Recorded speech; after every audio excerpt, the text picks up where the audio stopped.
Shaheeza Haji is joining us tonight in honor of International Women's Day, and also to try and help inspire some of us to take some of her life lessons that she's learned from sport and applied to her business, and also to really explore what some female best practice, or what best practice could be in terms of working with young female athletes. So I am not the one that you've tuned in to hear all about and hear what you have to say. So I'm going to pass it over to Shaheeza. Shaheeza's marvelous.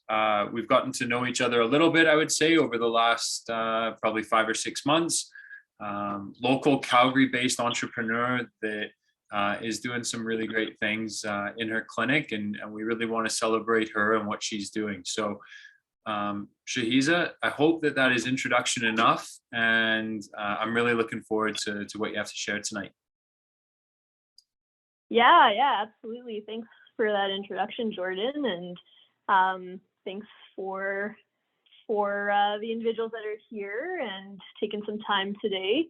Happy International Women's Day to everyone, or to everyone who has a strong and supportive, influential woman in their life. I think it's a great opportunity to just come together and celebrate women, and I really do resonate with the theme this year, break the bias.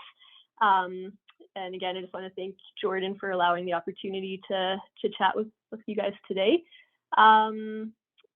So yeah, I'll get started here. So I was asked to come and chat a little bit about my journey through entrepreneurship and the role that sport and athleticism has played in my journey, as well as just some of the biases that I may have had to overcome throughout my journey, or which I might still have to face through my journey.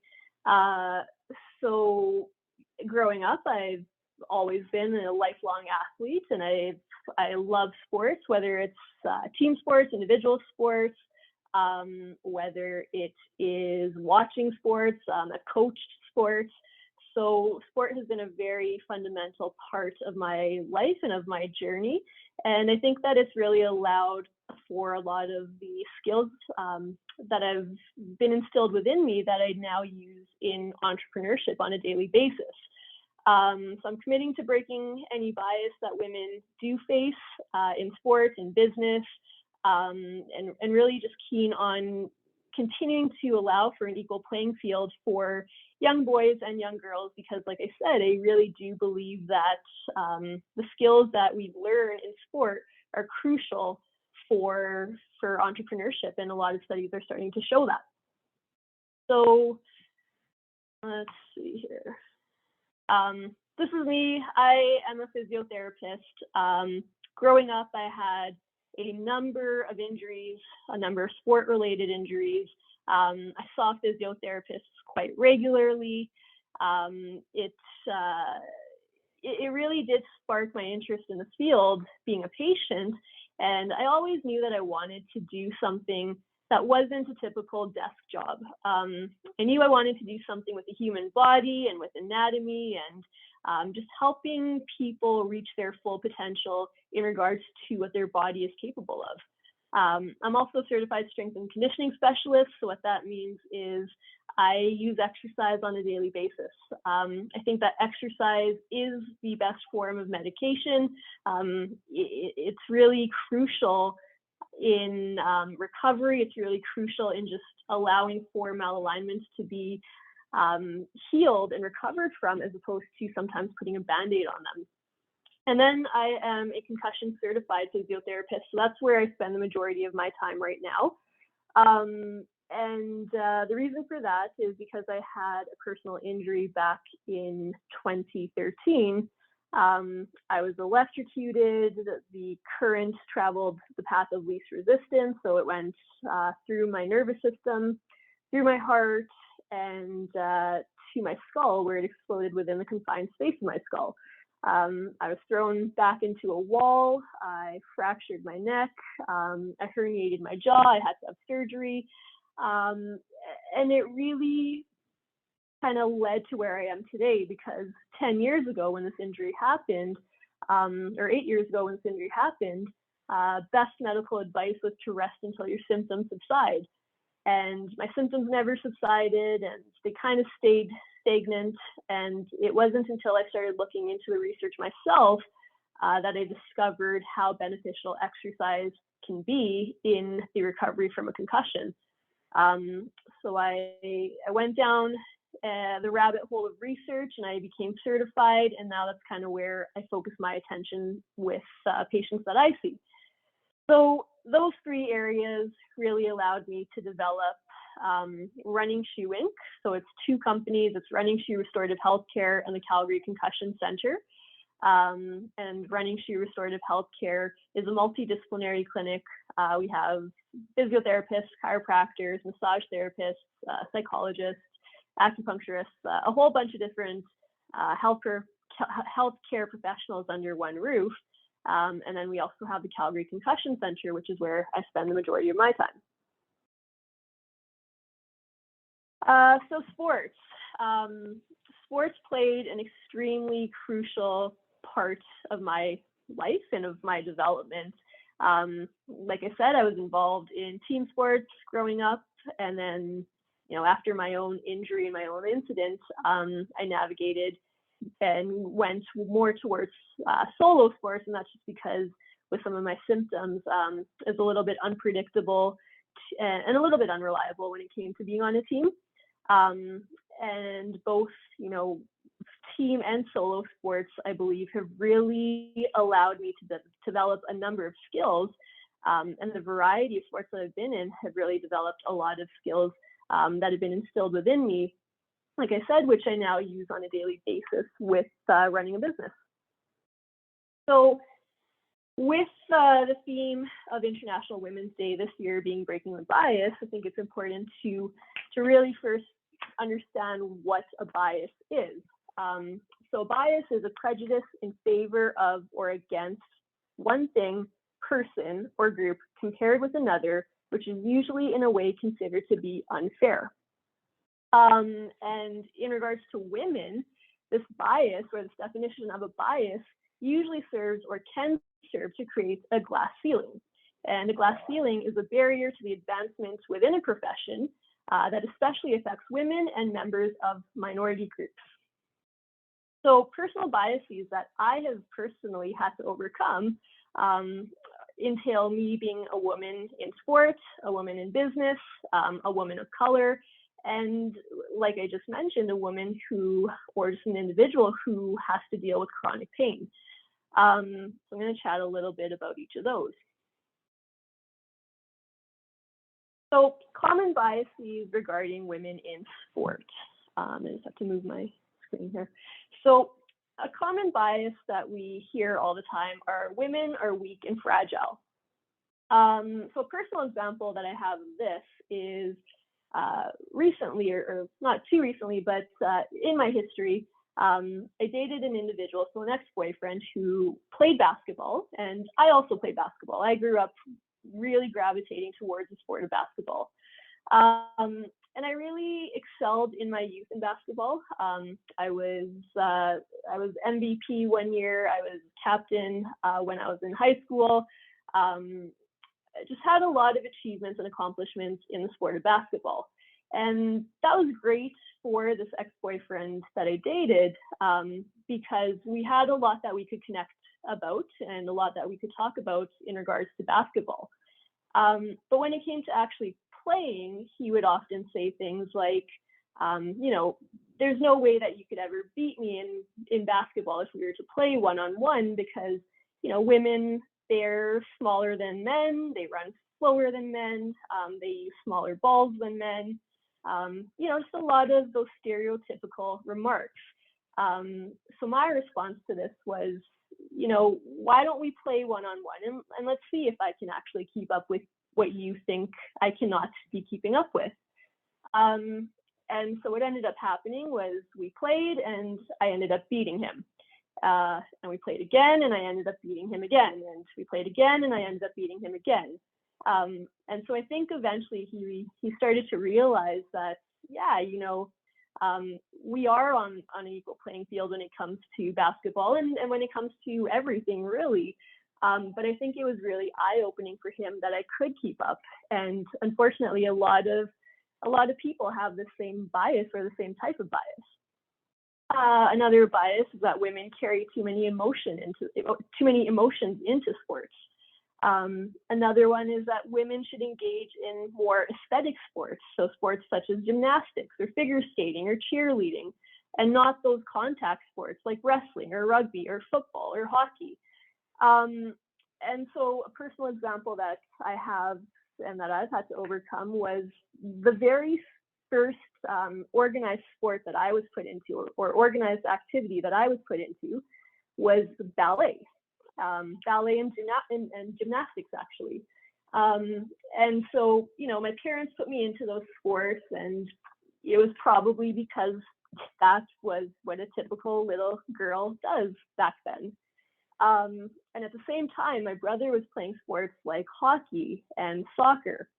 And I remember from the first or the second session at ballet, how much I hated being there. I didn't enjoy it at all. And I had very, very supportive parents. So when I brought it up to them, I was able to change sports and explore other sports that I was more interested in. But the fact remains, they put me into ballet and gymnastics because those are the stereotypical sports that were available to females at that time. And they didn't put me into sports like soccer and hockey, whereas they did put my brother into those sports. And it wasn't until I exerted my independence or my desire to not be doing gymnastics or ballet that I was able to do some of those other sports. But I think that implicit bias is very is a common one. Unfortunately, we have a lot of parents who will navigate towards putting their children into what they deem to be girl sports versus boy sports. Opportunity bias. So this is just based on knowing that women sometimes don't have the same opportunity to engage in sports that males do. An example that I've had to overcome here is within my community. We have a league which is called IBHL, so the Smiley Ball Hockey League. And the league is great in regards to children, in that from a young age, it's really gender neutral. There's a lot of involvement for girls and boys within my community to get involved with this hockey league. By the time we get to the age of around 14 or 15, however, there is no longer a girls' league. There's a boys' league, but there's no girls' league. And so for me, as an adult, I was lucky in that I grew up with sports and I pushed to play the sports that I wanted. But now when I talk about playing hockey with some of my friends, there's a lot of fear and there's a lot of anxiety because they feel like they don't know how, or they don't have the skills. And a lot of times this is because they didn't have the opportunity to play it throughout adolescence because it simply did not exist as an option for them. So something that I've been working on within my community is setting up leagues for women. And right now, this is really focused at the grassroots level and the most basic level. So it's actually teaching women the skills that they need and how to play hockey. And again, it's not that they never had the opportunity as young children, but perhaps that opportunity didn't exist within adolescence, and now, again, they're fearful or nervous to get back into it. So my hope is that by creating these programs where we're teaching them the skills, within a couple of years, there is a league that women are comfortable and confident playing in. And then there's a career bias. An example here is growing up. I remember in my teenage years being asked by my uncle what I wanted to be when I grow up.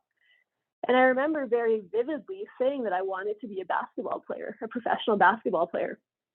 And I remember his response being, well, that's a hobby, that's not a career. Maybe you should think about an actual career. And I think that this mentality is more so directed at females than males a lot of the time. And what ends up happening is, if this is the verbiage, or if this is the message that is being sent to young girls, they're not going to feel like they have the opportunity or a future within athleticism or within sports. So they're not going to continue pursuing it into their adolescence. And so the Gatorade Girls in Sports study from 2019 demonstrates this. It showed that by age 14, girls are dropping out of sports 1.5 times at the rate of boys. And also, just over 50% by the age of 17 stop playing sports or stop playing high school sports. And again, the reason that they're doing this is because they feel like they have no future. They're spending their time where they do feel like there is a future for them. And unfortunately, that doesn't seem to be like it's in sports. So other sport biases, just really quickly here, are in regards to things like the media. We all know that the media creates fans. So a UNESCO report shows that although women make up 40% of athletes, they're only represented in 4% of media coverage. So whether this is television, whether this is magazines, whether this is podcasts, broadcasts of any sort, we're only represented in 4% of that coverage. So women are not given the opportunity to create fans because fans are not given the opportunity to watch them. There's a huge compensation bias. So the highest paid WNBA athlete in 2021 was paid about $200,000. This is nothing compared to men in the NBA who make on average $7.9 million. And again, this comes because there's not a fan base for women's sports because there's not a lot of media coverage behind women's sports. Another example is the World Cup. So the World Cup of Soccer. The 2014 men's gold medalists took home $35 million. This compared to $2 million for women the following year. So huge biases in the area of sports. Another area of bias that I mentioned I've had to overcome is in the area of business. So a common mentality is that boardrooms are meant for men and administrative tasks are meant for women. This mentality leads to things like a maternal bias. So essentially what's going on this page here is Harvard developed what's called the implicit association test. And this is a survey where they went and they surveyed a number of people.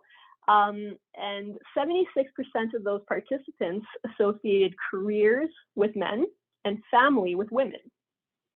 What this leads to is essentially it leads to women being deemed less committed to their career, and in turn they are given fewer opportunities to excel within their career. What the Harvard implicit association test also found was what's called a performance bias. So this is the underestimating of women's performance while overestimating men's. So some examples from the implicit association test are that women are often hired more based on proof of past success, whereas men are more so hired based on their future potential. What this comes to mean is on a resume, if a female is a previous CEO or an exec of a company, then yeah, they're more likely to be hired. But a male can be hired more often without those accomplishments because the assumption is that they have the skills or they possess those skills already, whereas a woman needs to prove that they have them or prove that they are capable of doing the same type of work. Another interesting thing that was found that if a male's name is used on a resume, they're 60% more likely to be hired. Another type of bias is called the attribution bias. So this is where less credit is given to females for their successes and more blame is given to them for their failure. Something else that was seen on the IAT was the fact that men tend to interrupt women three times more commonly than they will interrupt men. What's interesting is women were also found to interrupt other women more frequently than they interrupt men. And finally, similar to with sports, there's a compensation bias. So of the top 500 companies on the S&P in the year 2020, women were found to make 75% of what their male counterparts made. So a lot of biases that women have to overcome in order to succeed in their careers. Another big one that I've had to overcome is with race. So the same study that IAT from Harvard showed that 75% of people surveyed showed a preference for white people over Black people. And the really interesting thing here is the same was true for over 50% of the Black people who were surveyed. A personal example of this comes back to sport for me. I remember in grade 2, it was my first season playing, and we were asked to pair up and just do some drills. So we were doing some bounce passing. And after the coach had left, myself and my partner, she came up to me, she came a little closer to me, and she said, I can't practice with you because my mom says that I'm allergic to Black people. And this is one of my first year. This is my first year, and one of my first experiences playing in organized sport, or a team sport rather. And fortunately, this is my only experience with racism in my life that I'm aware of. But it's one that stuck with me, and I think it's one that unfortunately still exists quite heavily in our world, and maybe more so today than a couple of years ago even, just with what's going on in our world. So there's a lot of interesting things with just that one comment, because there's racism and bias behind the comment itself, in the fact that I'm not Black, but I was lumped as a minority into a group that I'm not even a part of, which diminishes my own personal minority group as well. So so race was a big one, and then the last one, like I said, is chronic pain. Because of my injuries, I have chronic pain that I deal with on a pretty daily basis. And I own my business, so I'm all right there, but I've heard of instances where people are not given the same opportunities in either sports or in their careers because they're deemed to be less capable and less reliable. They're deemed to be more of a liability. Even within the medical field itself, research shows that while women are more likely to report their chronic pain, men are actually more likely to be taken seriously about it. So an example of this is in regards to medication. For chronic pain, women are more likely to be given medication for their emotional health or for their mental health, whereas men are more likely to be provided with medication that are painkillers. So you could have the same diagnosis and the same chronic condition where one individual, the male, is more likely to be given medication to actually deal with that pain, and women are being given medication that is not actually dealing with that pain. And that leads to the perpetuation of the chronic pain cycle. For me, what this looked like at one point was pushing myself to the point where I was crashing and breaking down just to prove that I could keep up despite my chronic pain. And I think that, we have to look a little differently at those who are dealing with chronic pain, just so that we can best manage their chronic pain and allow for opportunities that are in sync with what their bodies are capable of doing, of course, without putting a bias or a label on them. So those are the 4 major biases that I've had to overcome. But how has sports helped me break the bias? I talked a little bit about some of the biases that are involved in sports, yes, but I also think that being involved in sports has really allowed for me to develop skills, to develop characteristics and traits that have really allowed me to be, to get to the point that I'm at in my career and to have a successful business and to be a successful entrepreneur. So The first one is independence. Like I said previously, I was put into a sport that I did not initially like, which was ballet, and another one would be gymnastics. And seeing my brother in team sports, I decided to exert my independence by saying, no, I don't want to do ballet and I don't want to do gymnastics. And at a very young age, I purposely chose basketball because it was a sport that my brother was not playing. And I think that was me from a very young age trying to break through and trying to exert an independent quality that was within me.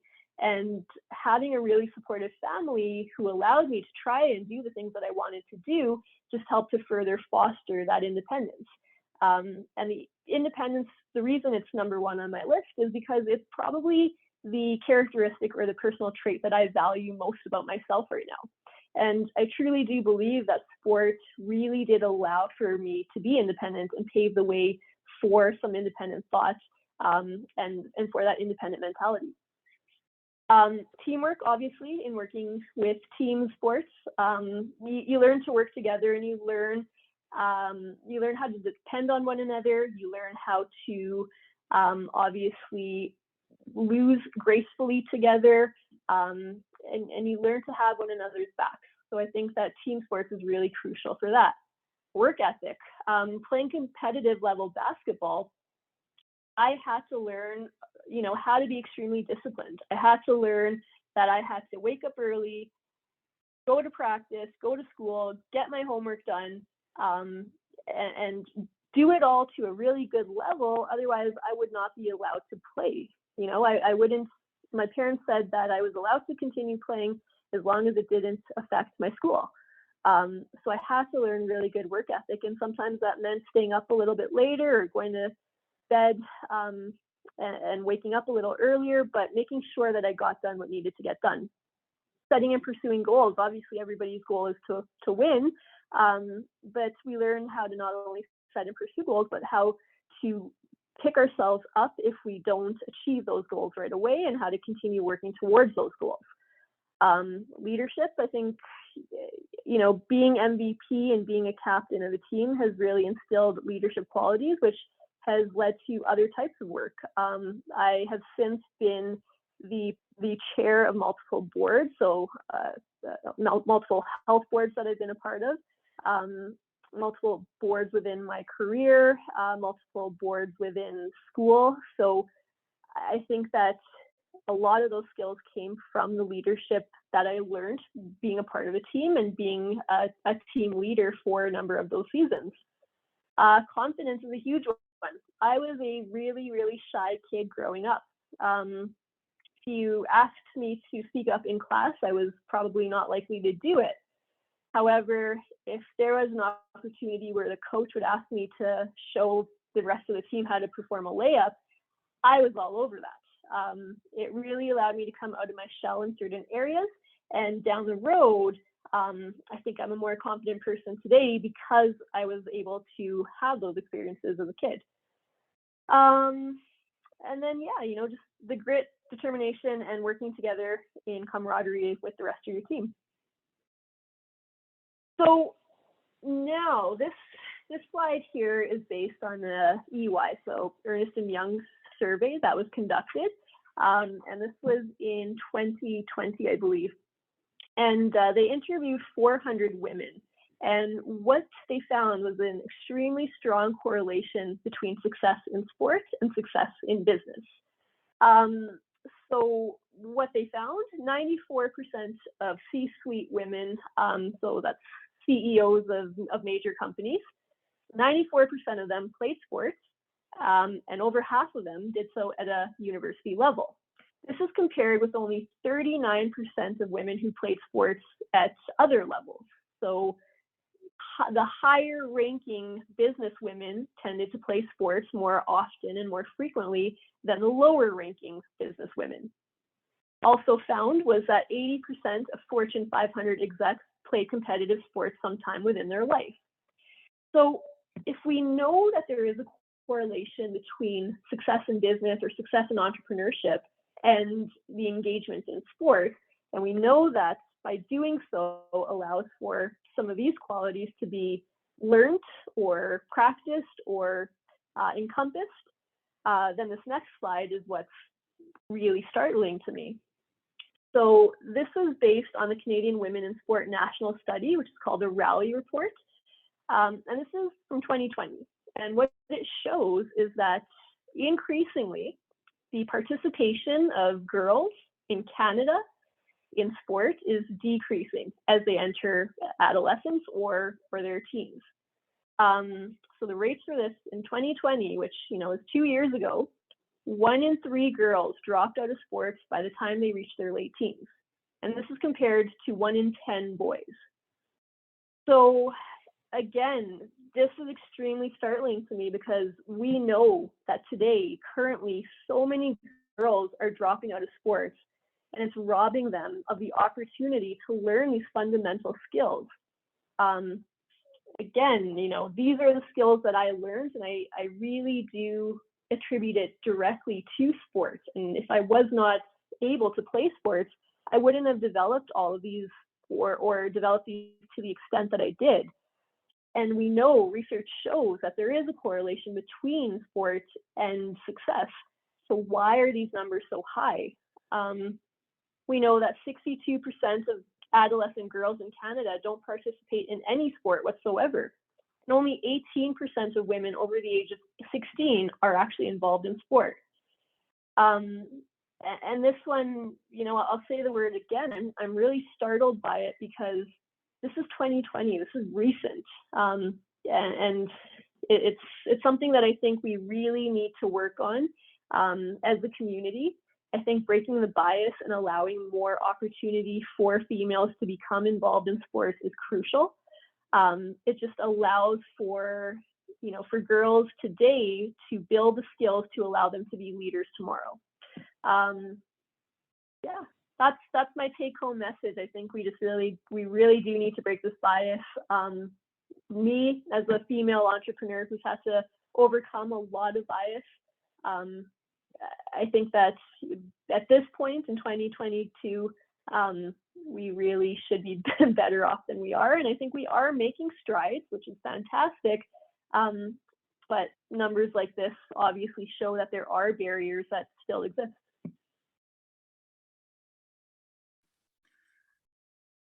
Shaheeza, if I could take 2 seconds to first just acknowledge your journey from what you've shared tonight, and to acknowledge you for sharing that, because I know that that's probably not the easiest of bits to probably relive and share. So thank you for opening up and sharing that with us. That's amazing of you. Do you mind if I have some questions, or if anyone else has got some questions, if we can pop on and ask a couple of you? Yeah, absolutely.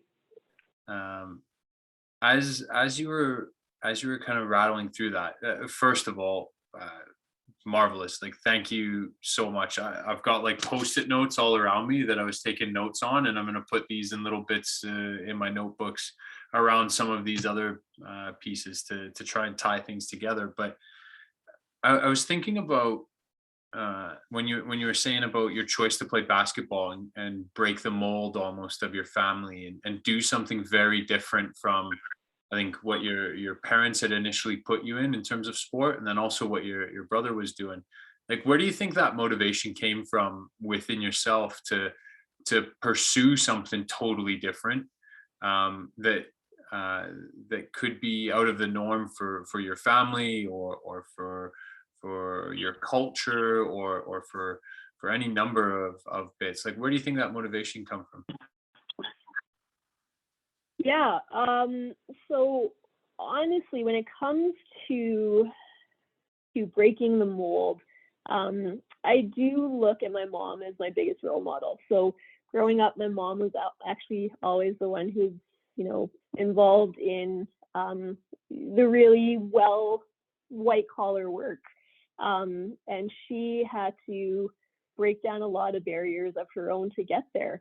And she worked, and she really made it known and made it fundamental that that my brother and myself would be able to do whatever we wanted in life. And that was always the mentality and always the message we got from my mom.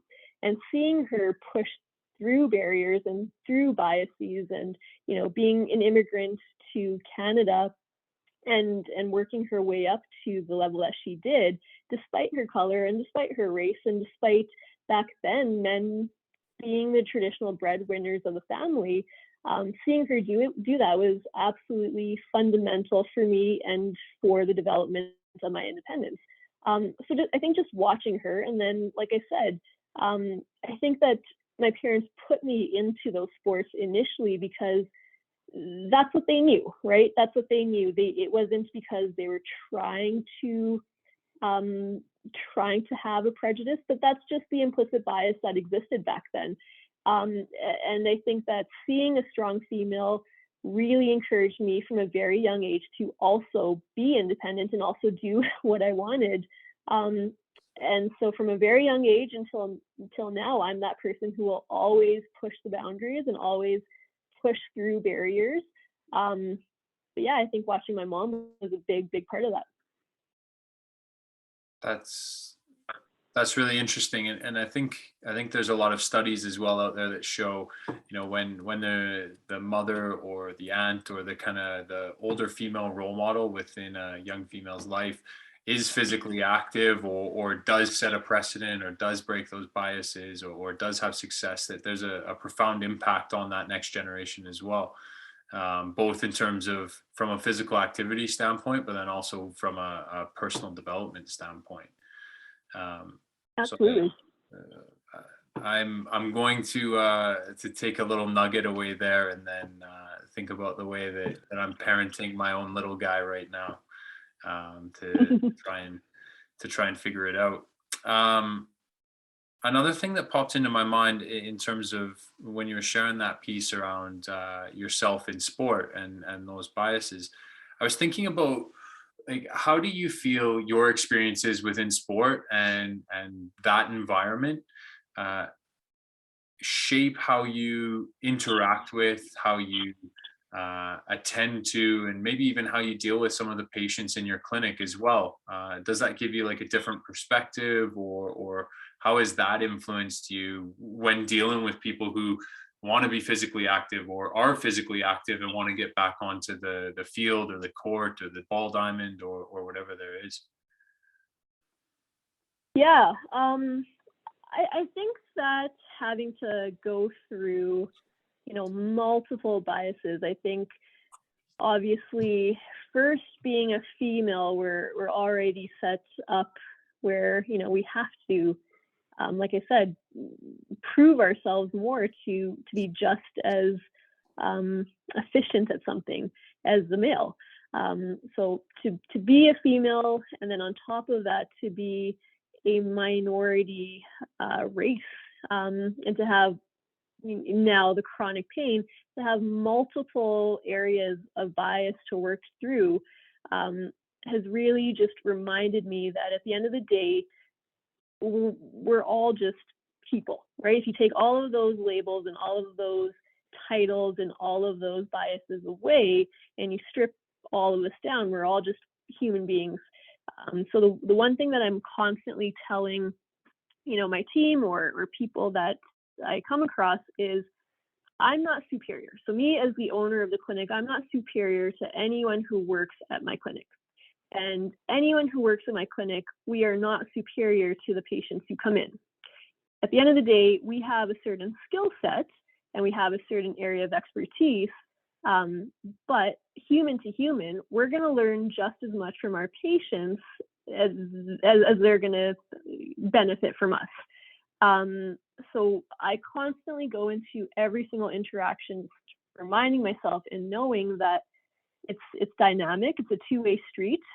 There's something that I'm going to learn from the person that I'm talking to, and there's something that they're going to learn from me. And if I strip it down and I think of us as all just being equal to one another, it takes out all biases, right? And so I guess to answer your question, the way that it kind of helps in my practice is just that, just remembering that these people are coming to the clinic yeah, maybe they're not super active, but there's something that they're going to learn from me and from my skill set. And through our interaction and through trying to get them towards their goal, I'm going to learn a lot from them as well. And just really taking all titles out of the picture is kind of how I hope to see everyone that I interact with. That makes sense. That makes sense. Getting back down to the core of what we are and who we are, and basing it off of that. Yeah, exactly. I can respect and appreciate that. Yeah. I had one other question. I'm sorry that I might be hogging it from some others that might want to ask a question or two, but the stat that's on the screen right now in terms of girls leaving sport, not just soccer, not just basketball, but sport as a whole. Mm-hmm. Based on your experience, like both like through sport, within your clinic as well, like why do you feel that girls are leaving sport at a significantly higher rate than boys, and at an alarming rate? Like why do you think that is? Yeah, so I think a lot of it is, like I alluded to earlier, opportunity is a big one, right? If media and the opportunity to engage in sport is more readily available for males, then there's that makes it very difficult for females to continue, right? So one of the things that I really like seeing right now, and especially in regards to the Olympics, if you look at sports like snowboarding, for example, it's one of the only sports actually where, or the Olympics is one of the only venues for it where the track or the the playing grounds are actually equal for male to female. So it's the exact same half pipe, it's the exact same everything. There's no accommodations that are made different male to female. And yeah, I think that just opportunity is a big reason for females dropping out. Unfortunately, I think that other things play a factor, like confidence and body image when individuals start going through adolescence and puberty. Sorry, if you can hear that, that's my little dog crying. No problem. I'm just gonna grab him. Yeah, I think that that's a big one, and I think that working on healthy and positive body image tactics is becoming more and more commonplace. But I think that that's a big reason why some girls maybe don't want to continue with sports. Yeah, I'm not entirely sure. I know that this study here was conducted during COVID, and for whatever reason, a lot of young girls were playing sport, and then COVID happened and sports shut down for girls and boys, and boys more rapidly returned or are returning, and girls are not. I'm not entirely sure why that is.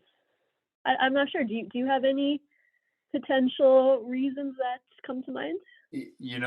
I asked the question from a lens from when I was playing as well, and yeah, I always found myself, my teammates, those around the team, always felt most comfortable talking to the trainer or the physio, anyone but the coaching staff, right? Because it's a different bond, it's a different relationship. So I was thinking about it through that lens. Like, you probably have this beautiful role that allows athletes and parents to open up to you, because it is a vulnerable and somewhat intimate connection and relationship that you do develop while trying to get back to something that you love doing. And that's why I was curious if people have opened up to you in a different way and said this or that or anything like that. From my lens and from what I see, I think a large part of it is around the environment that's created on a daily basis.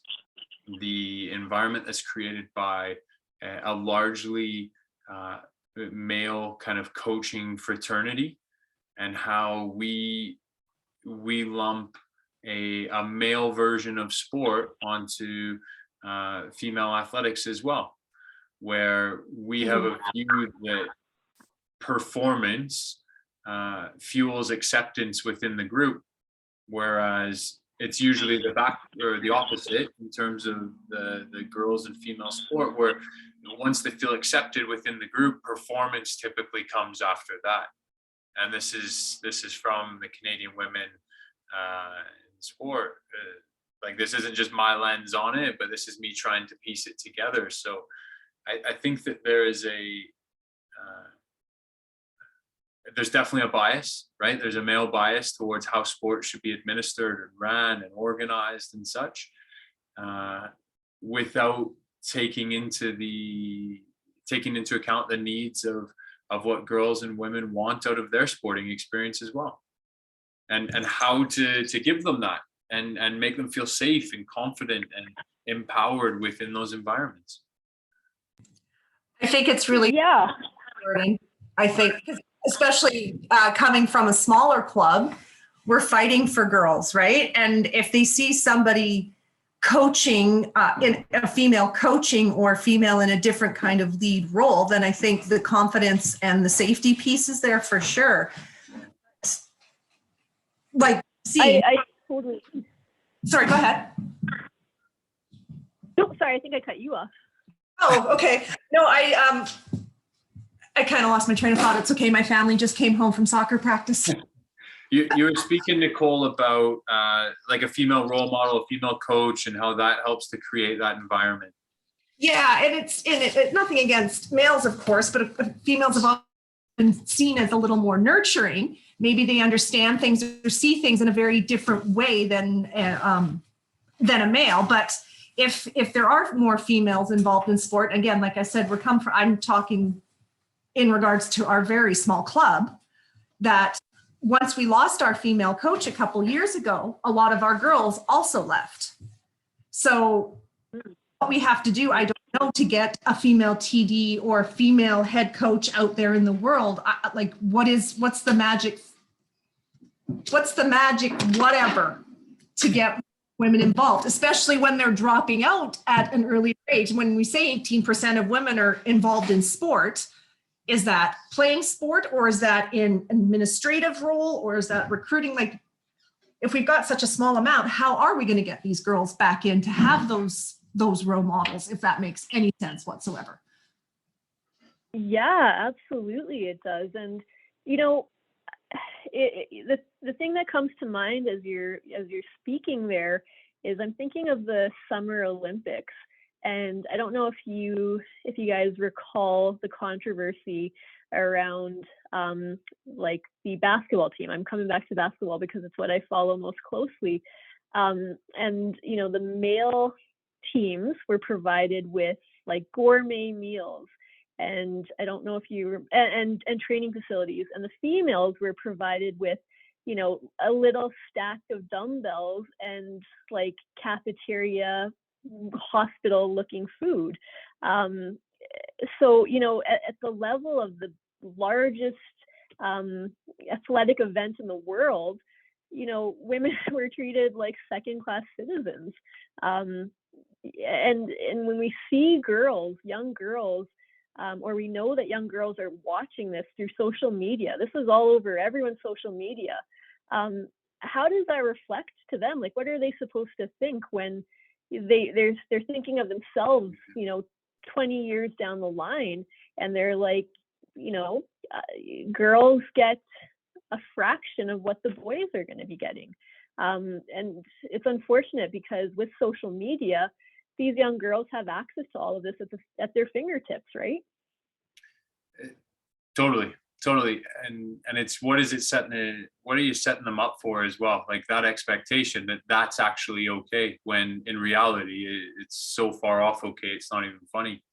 I think, Nicole, to your question about like, how do we get those women involved in those leadership roles within clubs, and so they're visible, and there is a a very accessible role model for those girls is I think you need to meet the needs of that woman and of that person sometimes. And I think, you know, playing into what Shaheeza was talking about a little bit in terms of those biases, like if there is a maternal bias and that's inherent within what we're doing, well, okay, let's acknowledge and address it. But if we can't find a way to work around it, let's actually embrace that. Let's have childcare at training sessions so that young moms can bring the other ones out and know that they're going to be safe doing something while they watch their other one, or your female coaches who have to bring the other one along so they can coach a team. It's socially acceptable, and it's acceptable within the club culture as well, that yeah, there might be a little one tagging along, or there might be someone bouncing a baby on the sideline, and that's okay. And I think the other bit is to shift that bit that and I'm learning this as well, being a new dad, that you can slip into those very comfortable like gender norms and gender roles quite quickly, where it's okay for me to be out 4 nights a week coaching, but my wife is got the house tidied and has planned the meals for the week, and my son's bathed and in bed and his hair's like outfits are gone through. Like those are really comfortable pieces to slip into. And I think part of it is acknowledging those biases even within the family unit that are impeding some of those women being involved. Cindy Ty,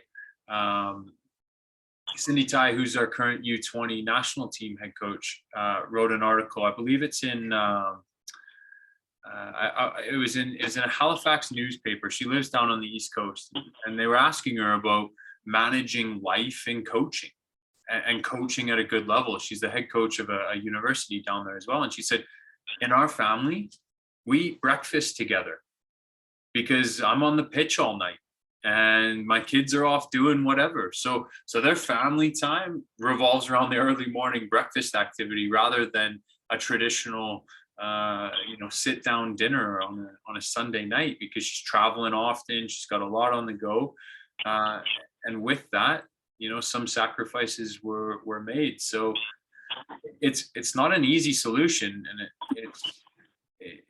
I think it comes back to, like, how do we create that environment? How do we make sure that these women are accepted, both in the workplace, on the pitch, in the club, etc. And we make sure that we're accommodating for them. So it's not give up this to gain this. It's you can have both sometimes. Mhm. I had another question here that says, when young ladies drop out of sports, where do they go with their recreation time? Shaheeza, I don't know if you know the answer to that. I have not seen any sort of like study in terms of what they replace that sporting activity time with. I don't know if you have any awareness on that. I don't know, and I've wondered the same, but no, I haven't come across any studies or any surveys that that directly pinpoint kind of where they are going. But in the same token, and I'm not saying that this is where they are going, but in the same token, I have come across studies that show that adolescent girls who are not involved in sports are more likely to be engaged in more risky activities.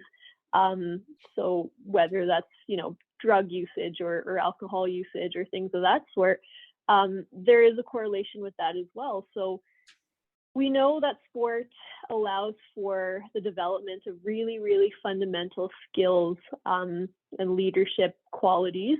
And we know that there's a correlation between girls who are not in sports and an increased likelihood of risky activity.